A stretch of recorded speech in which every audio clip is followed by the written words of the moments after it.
Well हाल ही में हुआ play dads girlfriend. यहाँ पर नजर आए कई जाने माने सितारे। यहाँ पर दिखाई दिए अनूप सोनी, अनीस बाज़मी और अब्बास मस्तान। वेल इस दौरान ये मीडिया से रूबरू भी हुए। क्या क्या कहा इन्होंने, आइए आप सभी को सुनाते हैं।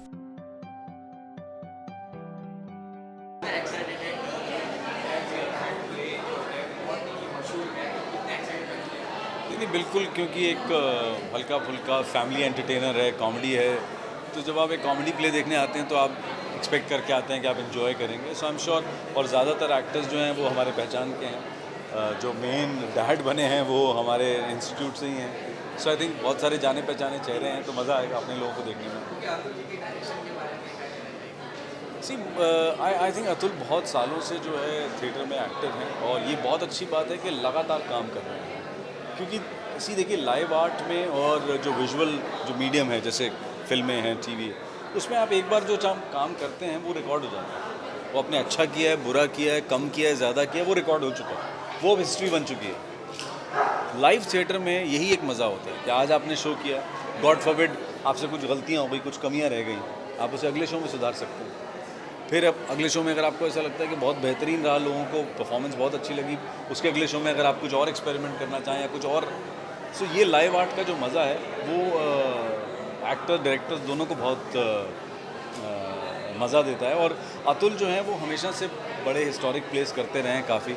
आई थिंक काफ़ी गैप के बाद वो एक कॉमेडी प्ले कर रहे हैं, जो कि एक ज़रूरी भी है एक डायरेक्टर के लिए कि आपने एक तरह की चीज़ की है, चलिए अब कुछ अलग करते हैं, कुछ नया करते हैं।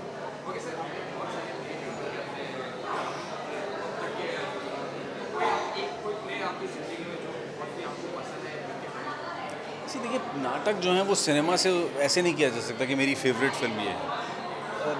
जब लाइव थिएटर जो होता है, जो लाइव आर्ट जिसको हम कहते हैं, वहाँ एक्टर्स आपकी आंखों के सामने परफॉर्म करते हैं। गलत सही जैसा भी हो रहा है वो उस वक्त हो रहा है। सो नाटक जो हैं वो ऐसे बहुत सारे हैं, मैं एक का नाम लेना बहुत मुश्किल होगा क्योंकि पचासों नाटक देखें, किए भी हैं। लेकिन लाइव थिएटर का मज़ा ये है कि आप उस पल को एंजॉय करें। जब आप स्टेज पे एज एन एक्टर हैं तो आप उस मोमेंट को एंजॉय करते हैं कि आपकी अच्छी चीज़ पे ऑडियंस उसी वक्त रिएक्ट करती है, ताली बजा देती है। कुछ गलती होती है जो कई बार शायद ऑडियंस को नहीं पता चलती, आपको पता चलती है। तो वो लाइव थिएटर का वो मज़ा है, वो एज एन ऑडियंस भी हम एंजॉय करते हैं और जब ऑन स्टेज होते हैं तब भी एंजॉय करते हैं। कहीं ना कहीं थिएटर्स में काफ़ी प्रेशर होता है एक्टर के ऊपर, क्योंकि फीडबैक भी ऑन द स्पॉट मिल जाता है। सी यही तो डेफिनेशन है। इसीलिए सिनेमा को कहा जाता है कि वो डायरेक्टर्स मीडियम है, और थिएटर को कहा जाता है कि वो एक्टर्स मीडियम है। डायरेक्टर जो है आपको 2 महीने तक रिहर्सल कराता है, तैयारी कराता है, आपको बोलता है नहीं तुम यहाँ से यहाँ जाओगे और वहाँ खड़े हो जाओगे। लेकिन जिस दिन शो होता है उस दिन डायरेक्टर के हाथ में कुछ नहीं होता, स्टेज पे जो एक्टर करेगा वही बाप है। लेकिन सिनेमा में क्या है कि डायरेक्टर, इसीलिए वो डायरेक्टर्स मीडियम है क्योंकि वो जो आपसे कहता है वो उसको रिकॉर्ड कर लेता है।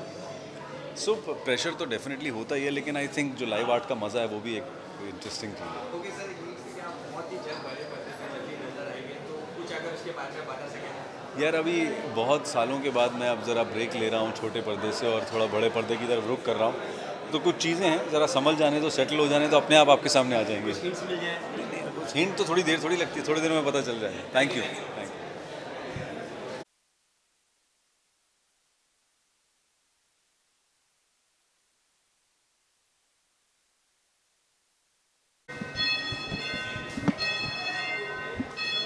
हाँ।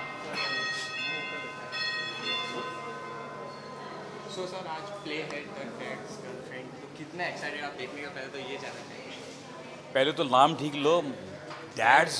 हाँ, द डैड नहीं है, डैड्स गर्लफ्रेंड। तो एक्साइटेड हूँ क्योंकि मैं जानता हूँ अतुल कौशिक जी को, और वो अच्छे ड्रामे लिखते हैं, और ये पहली बार उनका इंग्लिश में अटैम्प्ट है मेरा ख्याल। और अच्छा ही लिखा होगा क्योंकि नाम बड़ा कैची है, और I am sure it should be a mischievous comedy. और क्योंकि कॉमेडी का मुझे बहुत शौक है तो I also came to see it. I hope it's good. Okay sir, आप भी एक थिएटर आर्टिस्ट रह चुके हैं, आप अभी भी कर रहे हैं, तो कोई एक प्ले जो आपको मतलब बहुत ही पसंद हो या आपकी करीब होती थी, कोई प्ले। मैं तो पिछले 40 साल से प्लेस कर रहा हूँ, ऐसे बहुत सारे प्लेस हैं। जो प्लेस मेरे दिल के करीब हैं वो एक मेरा प्ले है शतरंज के मोहरे, जो मैं इप्टा के लिए करता हूँ। एक प्ले मेरा ही लिखा हुआ है, मेरा वो मतलब नहीं था, जिसमें अनुपम खेर, रीना गुप्ता और मैं, हम 3 लोग हैं।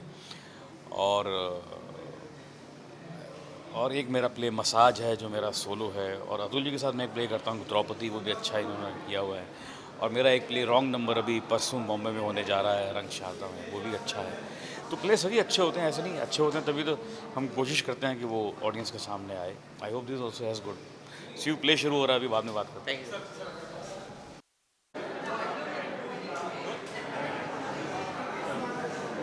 मैम आज प्ले देखने हैं आप डैड्स गर्लफ्रेंड, क्या कहना है, कितने एक्साइटेड आप देखने में ये जाने से? डैड्स गर्लफ्रेंड अतुल जी का नाटक है और अतुल जी बहुत अच्छे नाटक करते हैं। हाँ, अब की बार पहली बार शायद वो रियलिस्टिक नाटक कर रहे हैं और मुझे उम्मीद है और विश्वास है कि नाटक बहुत अच्छा होगा। मेरे बहुत घनिष्ठ मित्र इसमें काम कर रहे हैं, सुमन वैद्य जी, उन्होंने भी बहुत कहा है मुझे और इसलिए मुझे अपनी वर्कशॉप छोड़ के आना पड़ा और मैं ये सोच रही हूँ all my best wishes to the group and I hope they perform very well. आप नाटक से बहुत साल से जुड़ी हुई है और आपको बहुत जन चाहते भी हैं नाटक में, आपके किरदार को या जो भी प्ले करते हैं। आपका ऐसा कोई एक नाटक जो आपके बहुत दिल के करीब हो? सब नाटक मेरे दिल के, एक माँ से कोई पूछ सकता है कि उसका कौन सा बच्चा उससे ज़्यादा प्यारा है? ओके, तो एक कोई अगर आप नहीं। बताना चाहें। नहीं, ऐसा नहीं। अच्छा, आजकल बहुत सारे जो लोग नए नए इंडस्ट्री में जो आ रहे हैं, do you think कि उन्हें पहले नाटक या प्ले में नहीं नहीं, ऐसा करना कुछ चाहिए? नहीं, सबको नाटक जीवन भर नाटक करना चाहिए। बस बस मुझे नाटक देखने दो।